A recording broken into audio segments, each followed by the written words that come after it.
Hello everyone and welcome to today's session. My name is Jay Manari, Film Director and Festival Director of MiraBan UK Film Awards 2nd edition. Today we're welcoming Kareem Sleem, a student director from the Westminster University in London, and we're really happy to have his short candidated for Best lgbtqia short called Gayrabia. Welcome Kareem, thank you for being with us. Thanks for having me. So first of all, some notes about the movie, Gayrabia. The very interesting topic that Kareem raised with this short is about being gay in the age of tolerance in the Eastern world. And he contributed with this short documentary interrogating people that work for active human rights, and they are people also who leave their own homosexuality, but they are from Eastern countries. So he tried to discuss how homosexuality is lead in the Eastern countries, and at the same time how you relate to your own self and friendship and family, how this is perceived in society, how much and how much not people talk about sex. In Egypt specifically, it was very interesting also to notice from him that since the 18th century, from the past, we have an Ottoman court miniature painter, Abdullah Buhari, who was actually portraying homosexual people, and according to what I also found in my own research, he was having real models. So it must have definitely happened, and it was celebrated in the past. So something happened culturally that in a way changed the view of homosexuality in the Eastern countries. But we're going to ask you now, first of all, how did you decided to take this project on, and how much you filmed in UK, if you filmed anything in Egypt, what was the work in progress? Tell us about it. Well, the whole project idea started a long time ago. I had a friend who sadly passed away in Egypt, and the trauma of losing him kind of pushed me away from Egypt and made me realize how corrupted the society is, and brainwashed more than corrupted, I would say. And I truly believe in the power of media in changing human behavior. So when I got a chance to study film and TV in Westminster in London, and I was asked to direct a documentary, that was the first idea that came to mind, Gayrabia. And this is how it all started. Everything was shot in the UK, in London. I didn't have the chance to go back home, sadly. I would love to do this one day, to actually take a camera and film a proper documentary from A to Z in Egypt or in the Arabic world and enjoy it. That would be great. It would be really cool. A day in the life of would be really cool. Sadly, that was not the. I couldn't obviously have the funding all the time to do this. The whole filming took us 4 weeks, and to be honest, I didn't expect the film to be as to grabbing attention. But my tutor, Rob Bentry, he really believed in the topic, and he kind of pushed me to apply for film festivals and talk to people. And I had a screening film. Thank you. Appreciate it. So I certainly, I was impressed being still a film student director, how much level of detail you were bringing up, and how well structured in a way the documentary is, and how much you put all of your, in a way, personal life and the crossover towards everyone's life, your friends, and the political issues that the homosexuality in Eastern countries brings up. I wanted to ask you about so why you think in Egypt it's impolite to talk about sex. Let's try to make people feel a little bit uncomfortable. We're talking about sex now. It's very strange. I don't understand why. It's not just Egypt. It's in the Arabic world entirely.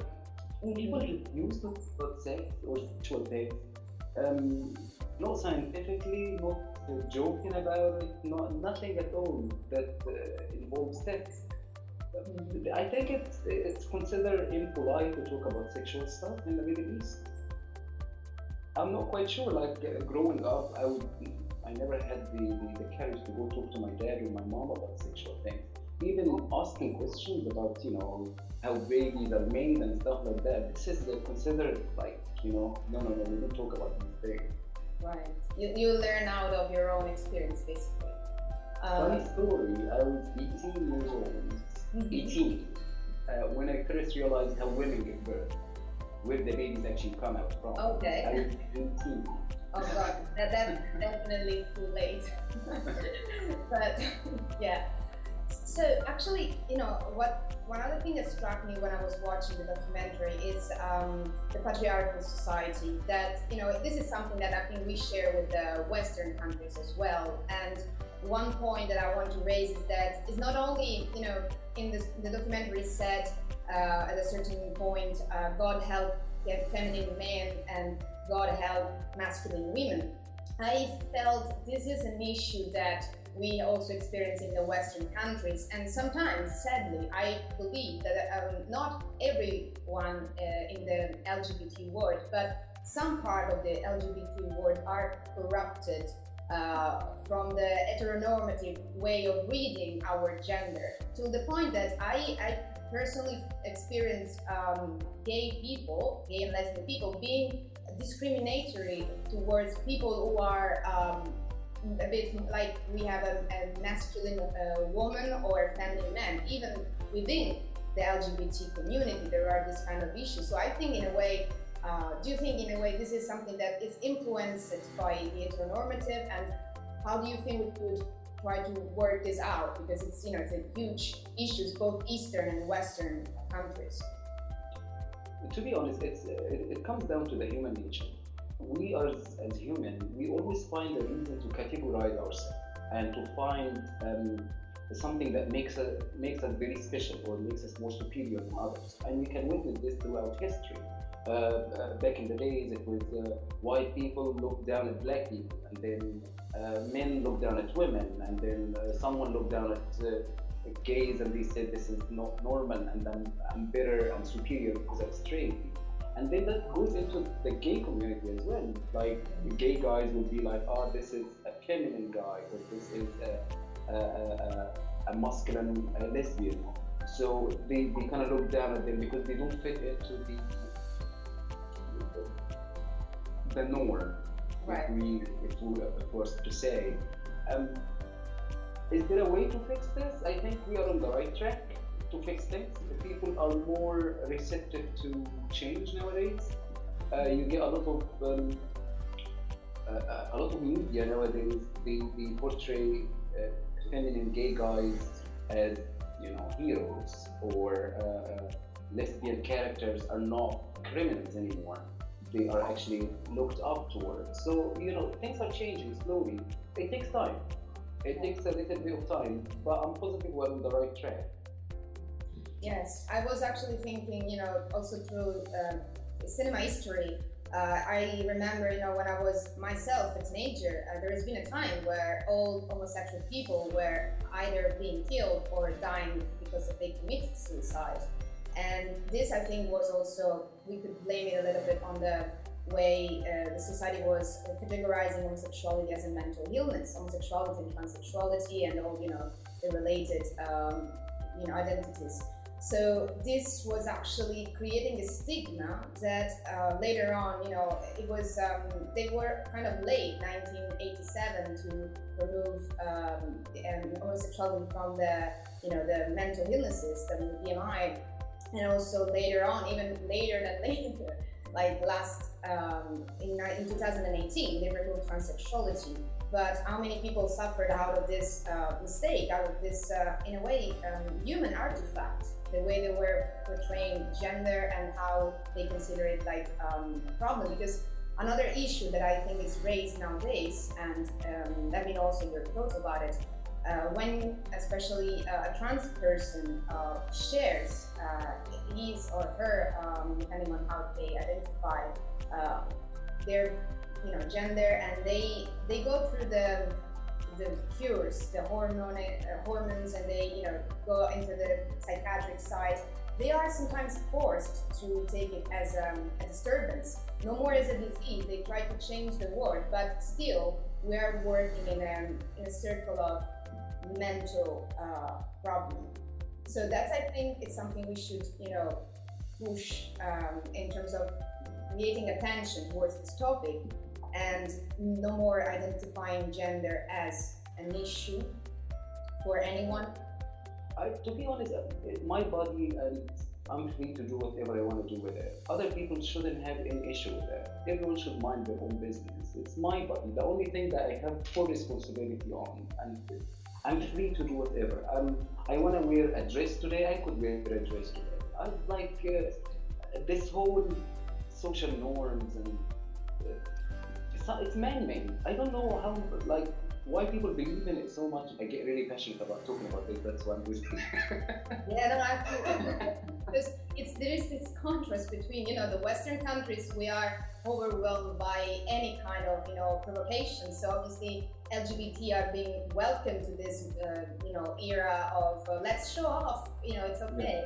But on the other side, you are forced into the masculine sort of cowboy style of manhood, and you sometimes maybe you want to wear something that is considered more feminine, but it feels like at ease with your own persona, and you can't because you are in your own country, and you can be put into jail or persecuted. And one thing I wanted to remind, I don't know how much of the people that are listening to us know about things that happened in the past, but there was the Rainbow accident in September 2017.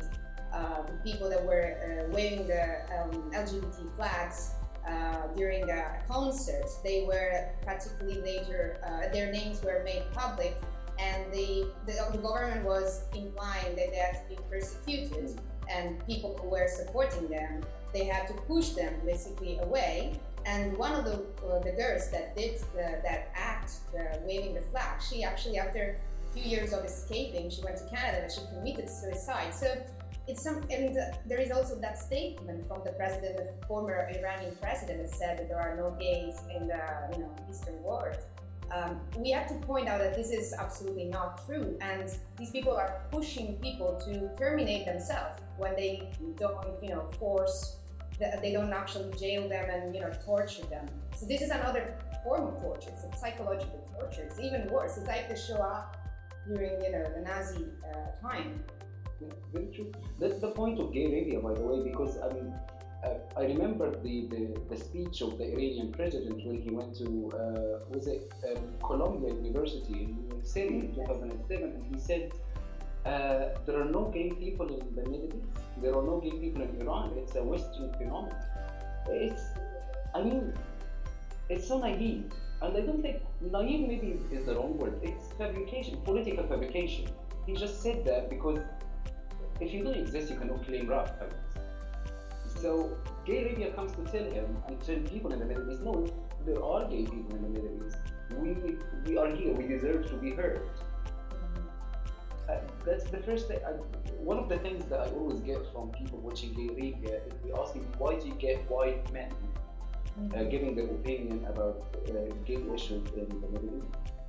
And my answer is because my audience is from the Middle East. I want people in the Middle East to look at the white men who they really respect and listen to their advice in mostly everything, to hear it from them, to hear them saying, yeah, you guys have an issue. There are gay people, and you need to mind your own business. Everyone is free to do whatever he wants to do or she wants to do with their body. That was the point of Gayrabia. On the other scale, Gayrabia also talks to the gay people in the Western world who totally forgot that the riots that took place more than 50 years ago in Stonewall to get gay rights, to have our LGBTQ rights, it's not, it didn't fulfill its full potential yet. There are still gay people being killed for being gay in the Middle East or some other countries, Russia and some other countries. People are still being killed. Yeah, it's great to celebrate. It's great to go on parades and have fun and do all the crazy things we do in the Western world. But we still need to remember that our brothers and sisters are suffering still, and the fight is not over. Right. And about Gayrabia, when you were filming it, obviously you were in the UK, so let's say in a safe zone. But the moment you made the short public, were you in any way criticized or attacked from people you knew in Egypt that maybe they didn't know about you and your personality? How did your family react to Gayrabia?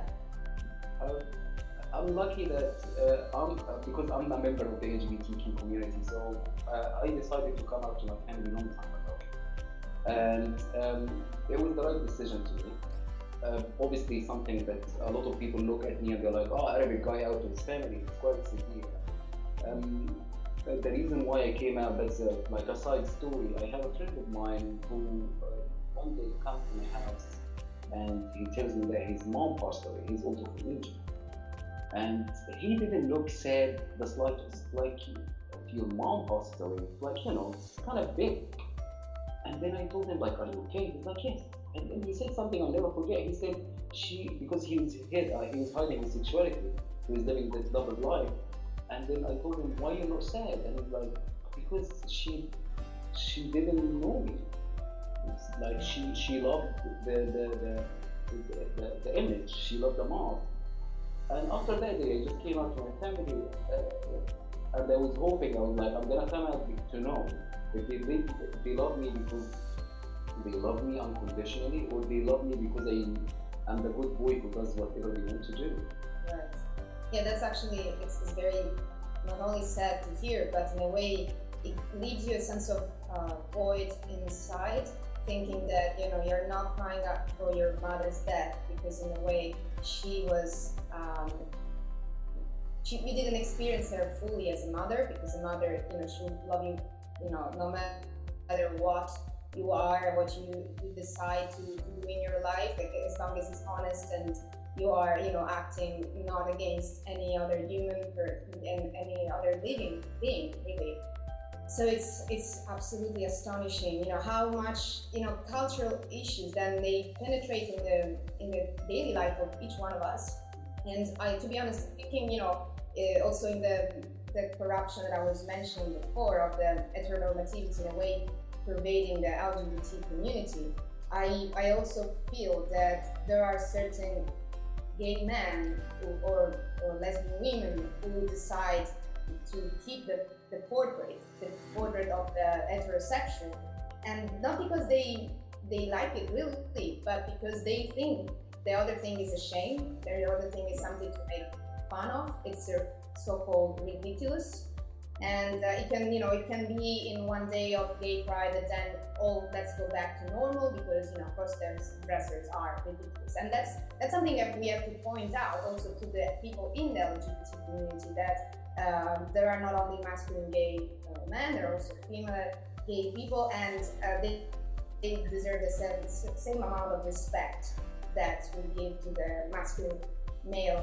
either heterosexual or bisexual or whatever. Also, I think if we can raise that topic, it's important to people who are bisexual, because I think they are in a way criticized from both sides, heterosexual and homosexual, because they call them the confused or the undecided, because they don't go and make one choice. And I personally believe, I don't know what you think, but let me know, that bisexuality I think is the most natural of all forms, because it's really beyond any cultural bias. You are accepting that your body can welcome both sexes beyond any discrimination that you might have learned. Because I'm sure if I were raised in a homosexual family, I might have been tended to feel homosexual interest.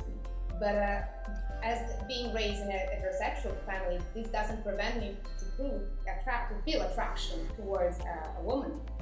So that's very important. You will be surprised how many heterosexual friends I have that they one day fancy someone from the same gender, or they have a crush on someone from the same gender, or they would love to be with someone from the same gender. It's all this social construct, like, oh, if you do this, you're gonna be, this is not normal. If you are to kiss a guy, or if you as a woman kissing another woman, while you identify as heterosexual, that's like you're crossing the line here. Life is gonna change forever. It's, I think bisexuality, as you said, is the most natural thing. We are all born bisexual. What happens after that is all what the society tells us is normal and not normal. It's like the human artifact. And also, one thing I wanted to ask you, how did you, when you were thinking about how to structure Gayrabia, because it's very fluid in the narrative, it goes very, I would say fast, I could easily watch it 2-3 times without feeling the length. How did you find your speakers? How did this university help you? You knew already someone and you felt, oh, that's the right choice? I wish. Obviously because it's a school project, so we had a time frame. We had 1 month to finish the whole project.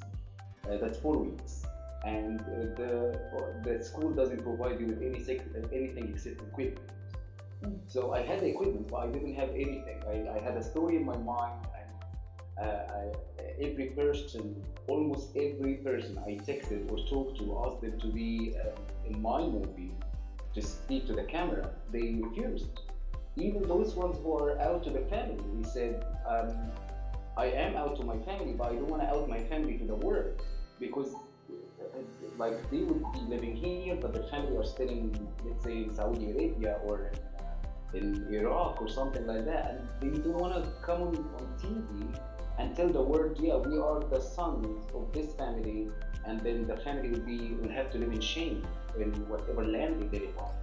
So it was very difficult to find people to speak, almost impossible. I was super lucky to find the 2 people who actually agreed to speak to the camera. And there was supposed to be more people, but no one showed up for filming. People canceled last minute. I was not supposed to be in the movie myself, but I had to put my story forward because it could have been just white men talking about gay people in the Middle East issues. Yeah, it would have created another issue in the delivery of the project then. But yes, I mean, I absolutely, the structure is, very fluid, and I was actually interested in the human rights, condition and the way your speakers were discussing it, and it's still, it's not solved. As you said, the very beginning of Stonewall can have fixed some people's life, but there is so much of the unheard life of gay and lesbian and bisexual and trans people and all the people in the community that deserves more attention. Do you think when we talk about trans people and homosexual people, how do you feel the experience in Egypt, how they live? If you know anyone who's there but is in a way sort of hiding behind the mask of the heteronormative face. The sad truth is, in the Middle East, homosexual people in the Middle East, any member of the LGBTQ plus community in the Arabic region, they believe deeply that they have a problem. And this is the problem. This is the issue. They are, even the LGBTQ members are brainwashed to believe that they have a problem. That's why I was so lucky to find one of my speakers. She's a physician, she's a doctor here in UK, and she's Lebanese, she's lesbian, so she's the perfect subject to interview. And I insisted on her telling the camera that being homosexual is not a disease, because people honestly still believe it's a disease. I have friends back in Egypt, they still believe they are diseased, they need help. They internalize the people's vision of them and how they've been portrayed so far, and it's very hard. Actually, thinking about your speaker and how she was also considering the topic of religion, because some people who are being brainwashed, and they try to brainwash their own sons and daughters, they push them to say this is against God, this is against nature. But technology is against nature. Anything that we human create is an act against nature, because we, build a house and we destroy grass and we kill, living plants. So everything we do as humans is artificial, so it's an act against nature. We can't also justify, not being gay as something that you have to avoid being because it's against God. In Islam, correct me if I'm wrong, but there is not a word against homosexual. It's how the politicians read the message and try to use it to, put the blame on someone of corruption and, any sort of natural disaster is occurring in their society. That's the reason why in Gayrabia I tried at some part of the movie. And the movie was longer than this, like much longer. But then we had to shorten it down because obviously the project was supposed to be only 15 minutes. And you can tell the movie even 17 minutes, we exceeded by 2 minutes. But I couldn't cut it any shorter, there's a lot to lose. Part of the movie is trying to prove to the people in the Arabic world that Islam is not to be blamed. Because people in the Arabic world sometimes say, oh no, because we're Muslim, this is wrong in Islam. I just there to remind them, but what about the Christian people who live in the Arabic world? Because 5% of the population in Egypt is Christian, 50% of the population in Lebanon is Christian, and they still face the same discrimination. LGBTQ from Muslim background or Christian background, they still face the same discrimination in the Middle East. So it's not Islam, it's not Christianity, it's the interpretation of the message. A book was written thousands of years ago, and it meant something at that time. Interpretation changes by time, changes by place.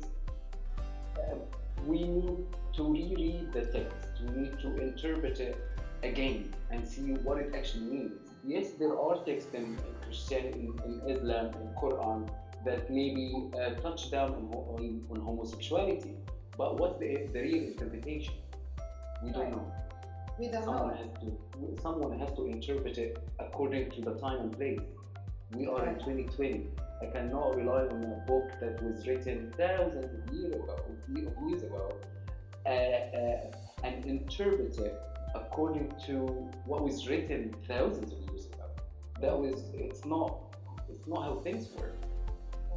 The meaning of the word religion is, to connect people together, and I think this way of reading the religion, motivation is actually instilling fear and therefore separating people. So we should work all together, people of any gender and sexual orientation. We should work towards an inclusive diversity, because I think the moment diversity, being gay or being heterosexual or being transsexual, becomes a way to exclude someone because you are not like us, I think we are building the seeds for the next Nazi and the next, destruction of the human society.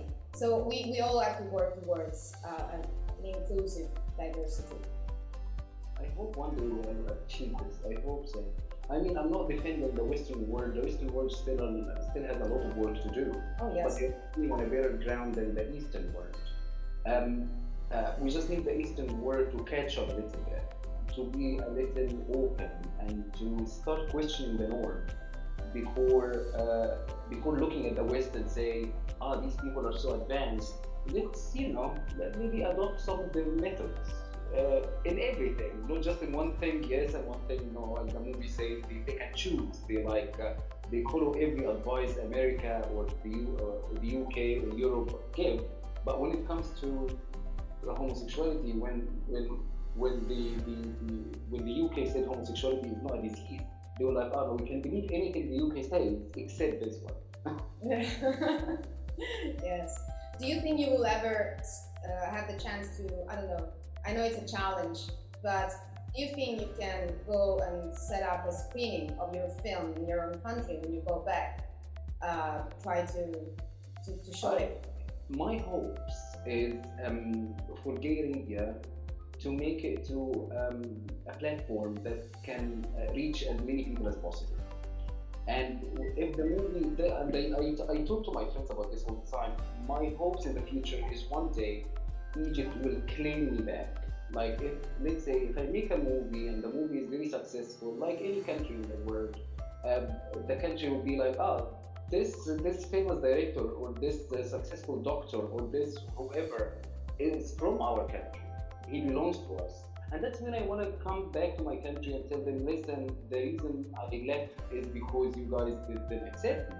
And you need to change your ideation in order for people like me and people more to come stay in this country and benefit the country than rather than escaping from it. Right. So my hope is to, and this is, I know it's a big thing to say, is for Gayrabia to be viewed on BBC perhaps, or I can find someone to fund it and help me make a feature film portraying how homosexual Arabs live and breathe on Arabic land, and maybe it follows someone's journey. It would be great, or we can only hope. Don't lose hope, and at the same time keep connecting. I mean, university is a good place to start, and people that help you, certainly I think it will help you further if you decide to make that step. So, keep working on that and keep sending it to many festivals. Fingers crossed for you. All right. Well, it's been a great pleasure to speak with you, Kareem. It's really been, important for us to choose this topic. And I want to remind the audience you can watch Gayrabia on our platform, www.miraban.com. It will be streaming from the 28th to the 30th of August, and you'll also be able to vote for your favorite movie of the entire edition, either short or feature. Please do watch Gayrabia by Kareem Sleem and vote for it if you like it. Thank you, Kareem, for being with us. Thanks everyone for having me. Thanks. You have a lovely day. Thanks everyone.